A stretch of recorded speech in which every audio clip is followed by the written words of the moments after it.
Vous écoutez Bretagne 5, il est 8h15.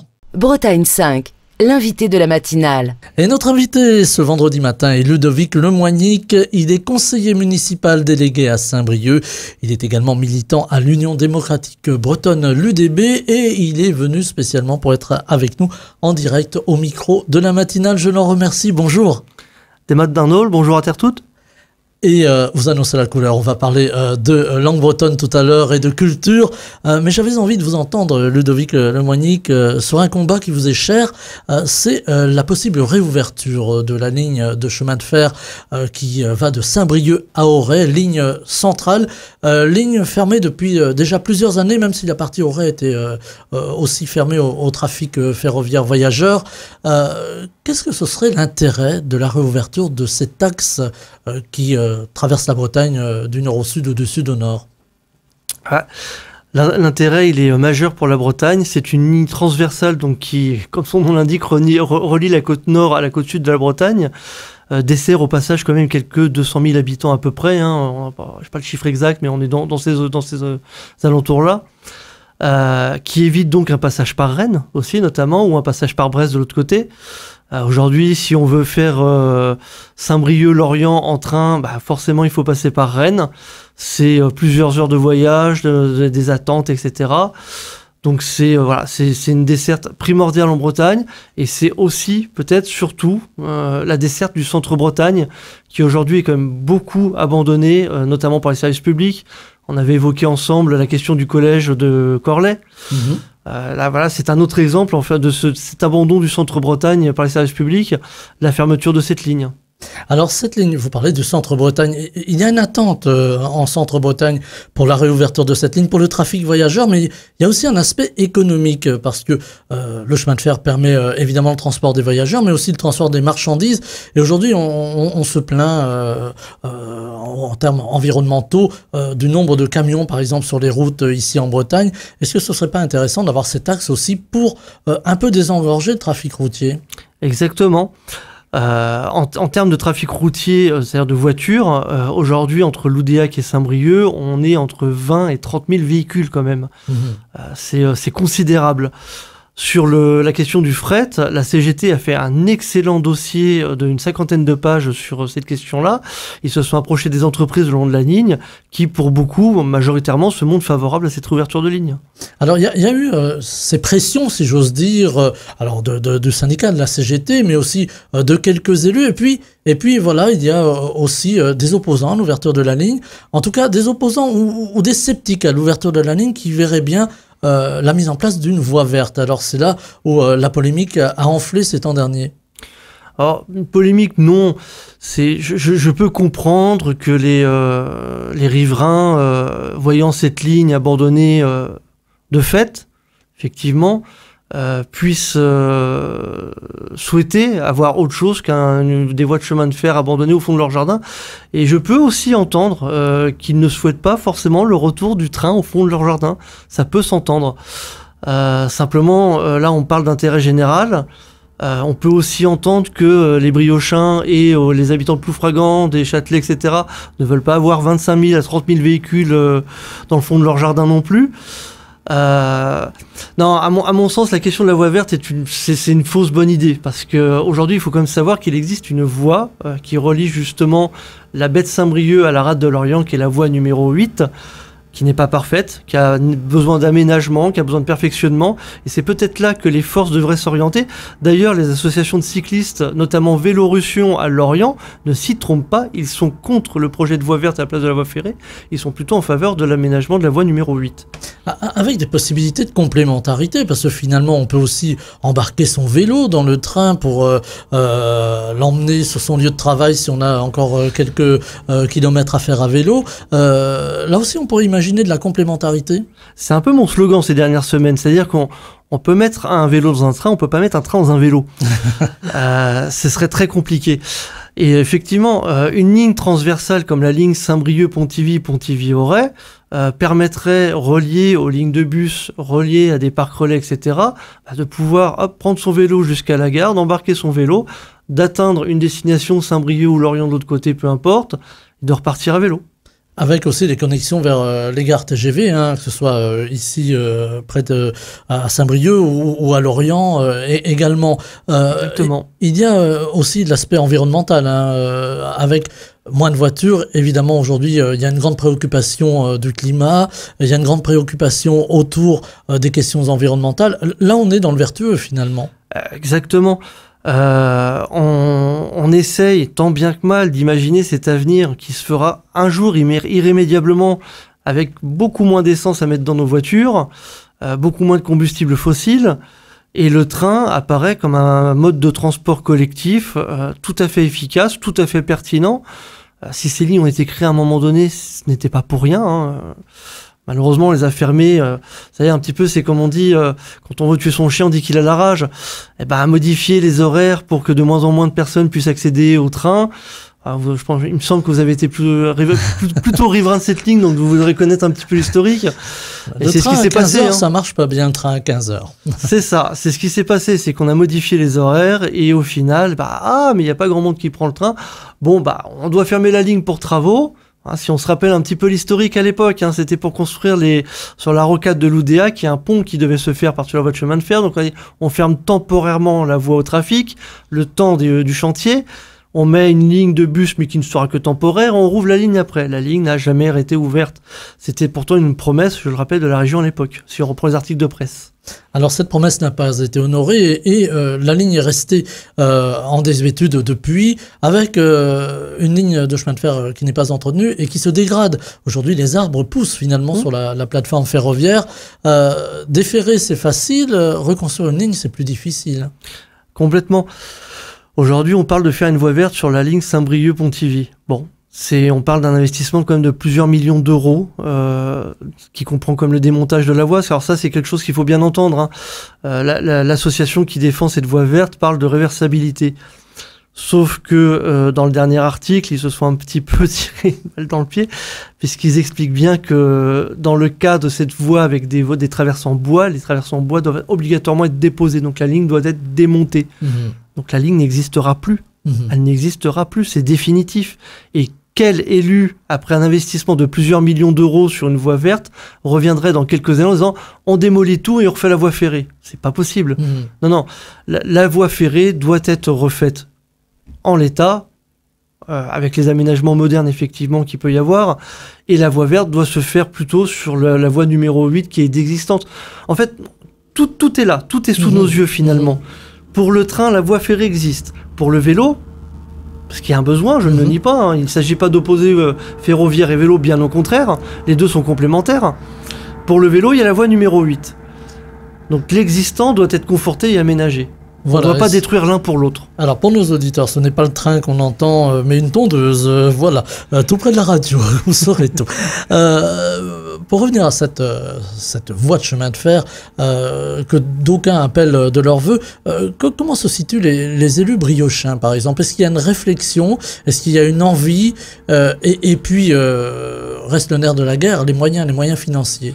Alors, faut rappeler qu'on a été quand même plusieurs élus mobilisés dès 2020, donc les élections municipales et aussi après les élections régionales qui sont arrivées. On était plusieurs élus briochins à être mobilisés en faire cette voie verte, des élus UDB, puisque c'est inscrit dans notre programme à nous, la réouverture des petites lignes bretonnes, des élus communistes aussi, qui sont de fervents défenseurs des lignes ferroviaires. Je sais aujourd'hui, pour avoir des échanges réguliers avec eux, que les Verts aussi sont dans cette optique-là. Donc beaucoup d'élus locaux sont favorables à cette voie ferrée, bien sûr.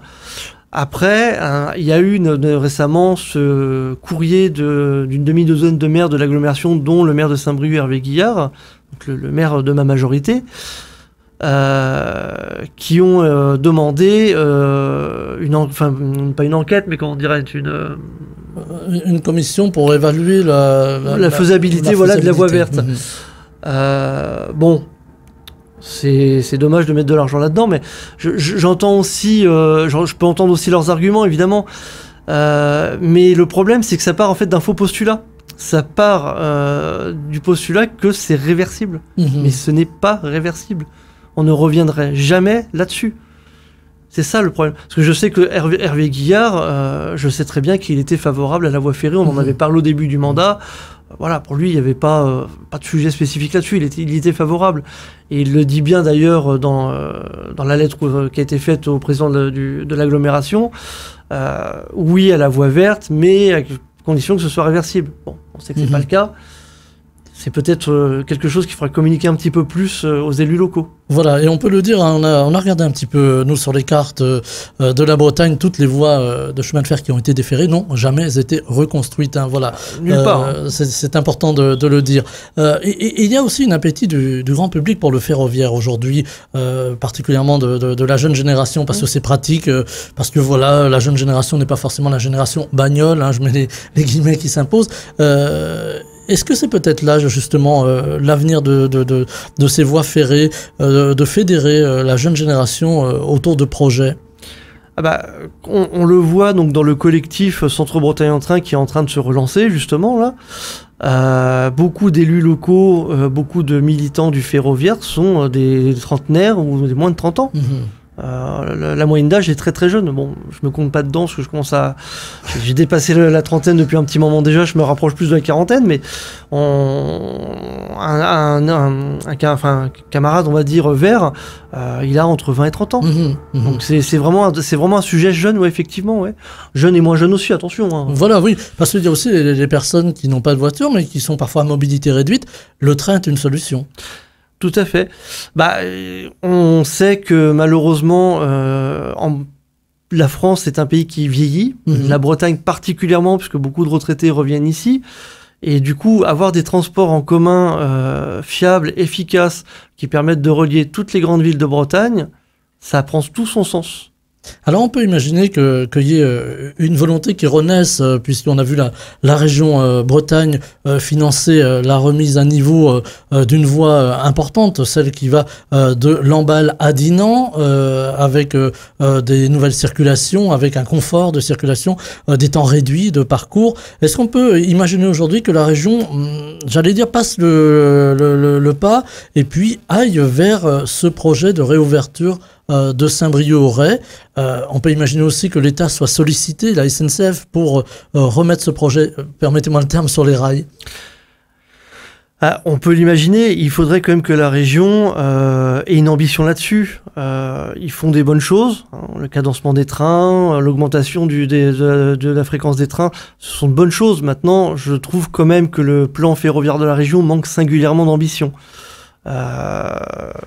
Conforter l'existant, c'est bien, c'est le minimum.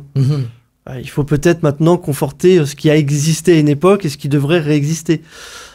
Surtout que la région ne serait pas seule, hein. Il y a quand même eu un plan européen de plusieurs centaines de millions d'euros en faveur justement de la réouverture des petites lignes. Je trouve dommage que la région ne soit pas saisie de ce plan-là. Je vais vous demander juste d'éloigner votre téléphone du micro parce qu'on l'entend, me fait signe notre réalisateur. Voilà, ça fait un petit bruit. C'est mon pense-bête pour les chiffres. Voilà, c'est vendredi. Alors, sur les chiffres, parce que là, évidemment, la remise à niveau d'une ligne de chemin de fer telle que Saint-Brieuc-au-Ray a un coût considérable. On est dans une époque d'économie budgétaire, ça ne vous aura pas échappé. Est-ce que là, l'effort mérite d'être fait ou est-ce que on risque pas d'attendre encore un petit peu parce que la situation financière n'est pas des meilleures? On peut imaginer avancer petit bout par petit bout. Aujourd'hui, quelle serait la priorité sur cette ligne-là? On a quand même l'agglomération de Saint-Brieuc qui compte 150 000 habitants, ce n'est pas anodin. On pourrait imaginer une desserte fine dans un premier temps de l'agglomération briochine, donc une ligne de Saint-Brieuc jusqu'à Quintin. Donc avec une desserte fine des communes de l'agglomération desservies, et après avancer au fur et à mesure, hein, récupérer kilomètre par kilomètre, aller jusqu'à Loudéac dans un second temps, et après de Loudéac jusqu'à Pontivy.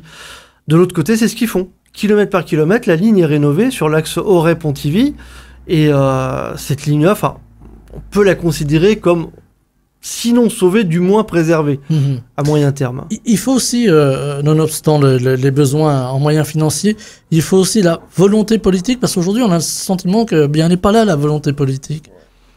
Effectivement, et c'est peut-être aussi ça qui a fait qu'on a eu ces années un petit peu de... Enfin, je le sais, parce que je discutais beaucoup avec les camarades de la CGT Cheminot, qui ont été à l'origine du collectif Centre-Bretagne en train. Dans leur idée de départ, et elle était tout à fait juste, c'était lancer le collectif, donner les clés pour le démarrer, mais il fallait que les élus locaux s'en emparent. Ça ne s'est pas fait. Ou en tout cas, ça s'est fait à minima avec quelques élus, notamment 2 élus briochins dont je fais partie, une élue aussi à l'Oudéac, si ma mémoire est bonne, et une à Pontivy. Voilà.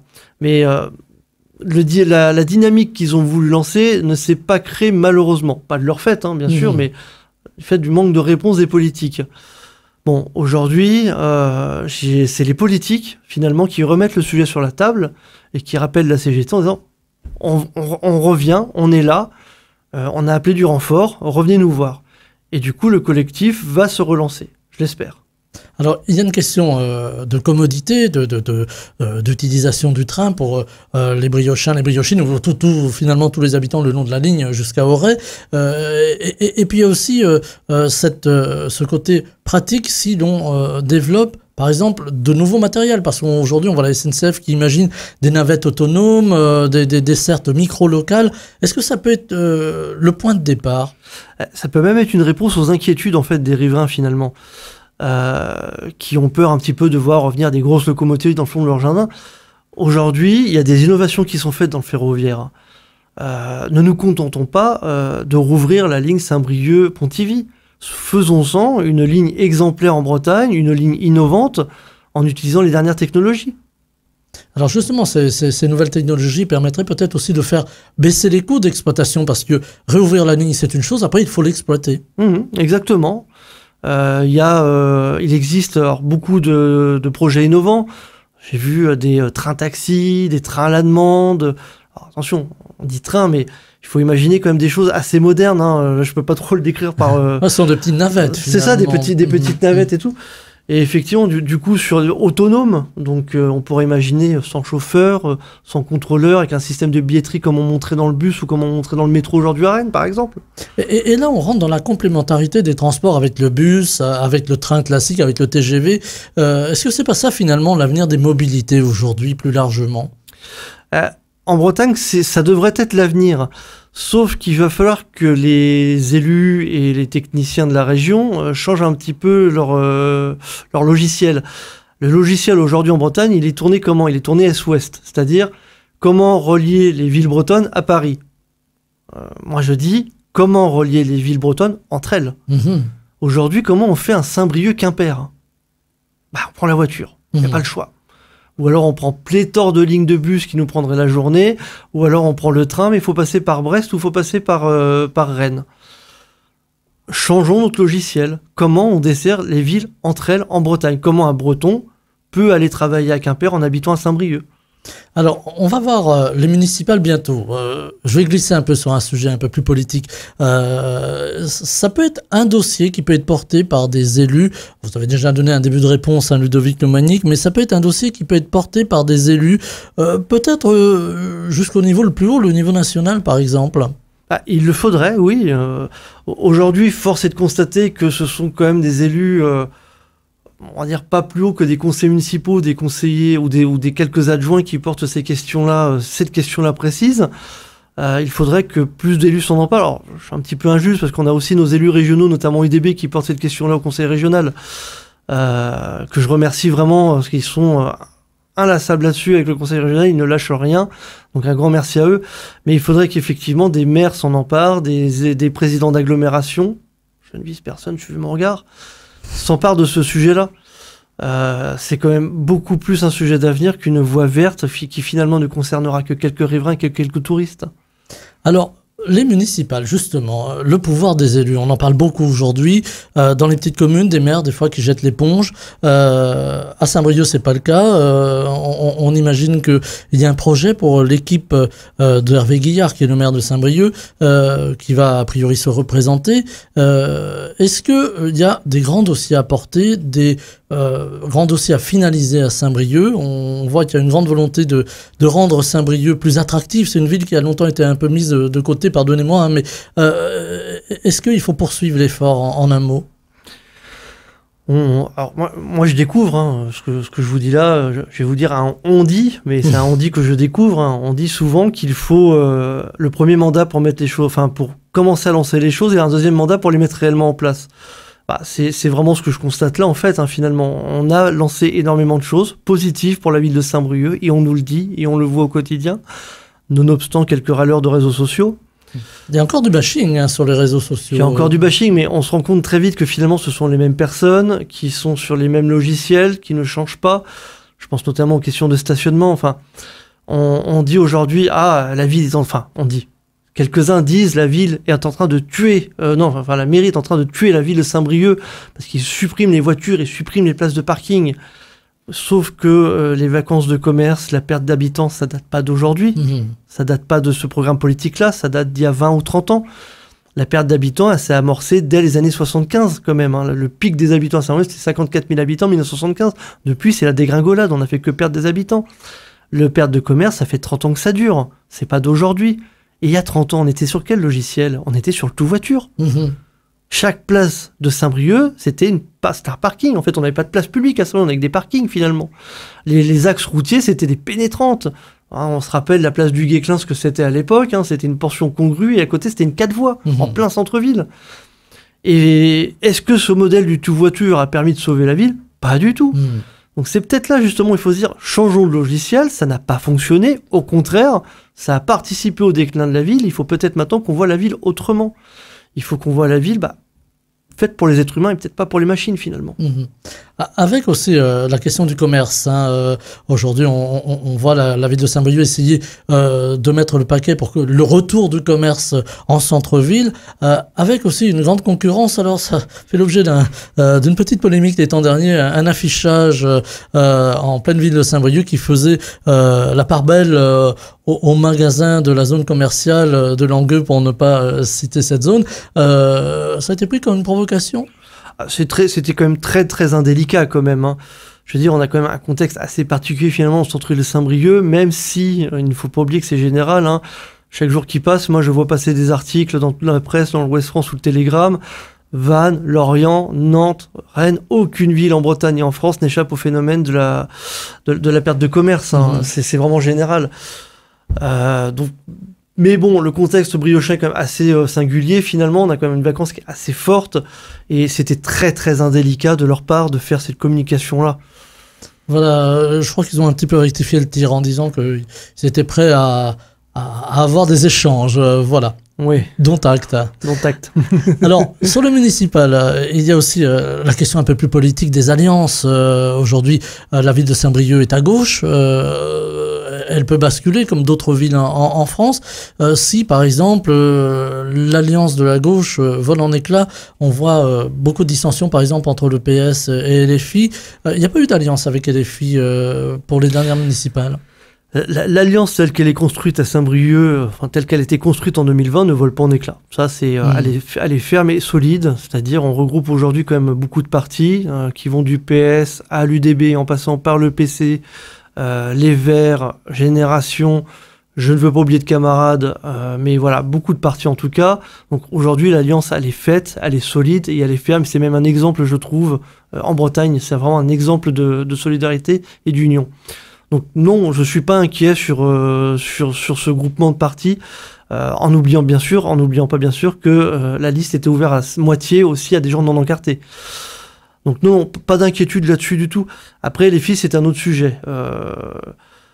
J'ai toujours été franc, je pense. Vous savez que moi, en tant qu'UDB, et les filles, c'est quand même compliqué.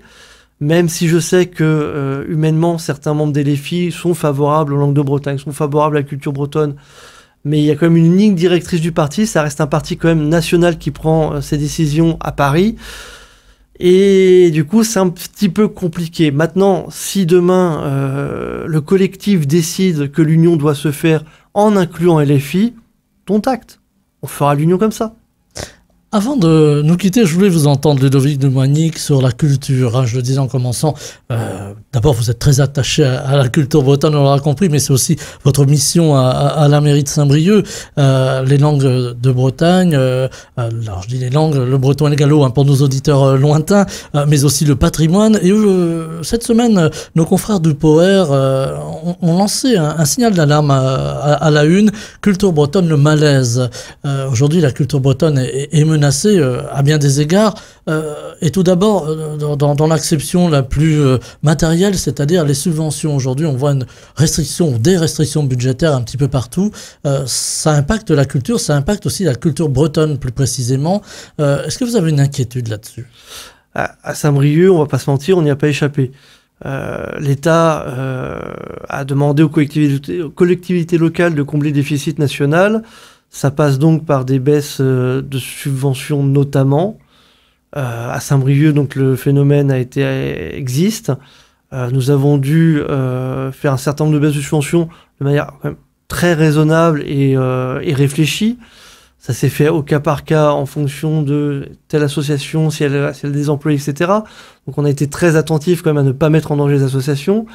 Les associations culturelles bretonnes ont malheureusement dû prendre leur part, elle reste minime, toutefois. Je tiens à rappeler quand même que sous les précédentes mandatures, notamment la fédération Télène, c'était 0 € de subvention de la part de la ville de Saint-Brieuc, puisque la ville considérait que c'était un équipement d'agglomération, donc la ville n'y avait pas à apporter de deniers là-dessus. Depuis que nous sommes arrivés, on est arrivé aujourd'hui, je crois, à 5 000 € de subvention, ce qui représente peu ou prou à peu près 15%, 20% de la totalité de mon budget culture bretonne. Donc... Alors, au-delà des budgets, il y a aussi, et ce sera ma dernière question, une inquiétude sur la langue bretonne. Aujourd'hui, il y a moins de locuteurs. Là aussi, il y a pas mal d'alertes qui sont lancées. Est-ce qu'il faut s'inquiéter? Est-ce qu'il faut faire plus encore pour la langue bretonne? Il faut faire plus, il faut faire toujours plus. Avec les difficultés qu'on a, de ne pas pouvoir toujours être décisionnaire sur les territoires, de ne pas toujours avoir les moyens de nos décisions. Mais il faut faire toujours plus. Nous, à Saint-Brieuc, je pense que ces 5 dernières années, on a fait beaucoup plus que ce qui a été fait sur les 30 ou 40 années précédentes. On arrive en 5 ans de mandat quand même. Alors, petite annonce. Aujourd'hui, normalement, les techniciens de la ville rencontrent l'Office public de la langue bretonne. Donc, je n'ai pas encore la réponse, mais on espère la validation du niveau 1 de la charte d'Arbrezoneg. Je sais que l'Institut du Gallo nous valide d'ores et déjà le niveau 1, donc ça veut dire que d'ici quelques semaines, nous devrions signer à Saint-Brieuc, donc lors de Mélia, si tout se passe bien, nous devrions valider les niveaux 1 des 2 chartes et signer pour les niveaux 2 des 2 chartes. Avec une ville très volontaire sur la langue. Quand on arrive à Saint-Brieuc, même les vacanciers qui viennent en terre bretonne peuvent découvrir les panneaux trilingues. Oui, mais c'est un sujet qui, à mon sens, n'est pas assez transversal. La ville prend sa part dans ce combat-là. Les associations, bien entendu, prennent leur part dans ce combat-là, bien plus que quiconque. Je pense notamment à la Fédération Télène, aux associations telles que Kerouezé, à Crézena-Bervé. Mais il faut aussi que toute la société civile s'empare de cette question-là. Aujourd'hui, tout le monde en Bretagne, en tout cas la majorité des habitants, se reconnaissent bretons, se défendent la Bretagne. Il faut que ça aille quand même plus loin que cette simple reconnaissance de dire oui, je suis breton. Il faut défendre ses langues. Il faut vraiment être. Quand je vois que 75% des parents veulent que l'enseignement bilingue se fasse, mais qui sont que 2% à mettre leurs enfants dans l'enseignement bilingue, il y a un petit problème. Il y a une distorsion. Il y a une distorsion, tout à fait. Il faut passer de la parole aux actes. Et il faut que ce soit toute la société civile de Bretagne qui s'y mette. Les politiques, les associations et les habitants. Voilà, et on va manquer de temps. Je voulais vous interroger sur les territoires et sur la Bretagne à 5 départements. Mais vous reviendrez évidemment au micro de la matinale de Bretagne 5. Ludovic Lemoignic, conseiller municipal délégué à Saint-Brieuc, militant de l'UDB, était avec nous ce vendredi matin pour parler de ferroviaire et pour parler de culture bretonne. Et on l'aura compris, vous reviendrez parler aussi des municipales. Merci infiniment. Je vous souhaite une très belle journée. Merci à vous aussi. Bretagne 5, le 7-9, Stéphane Hamon.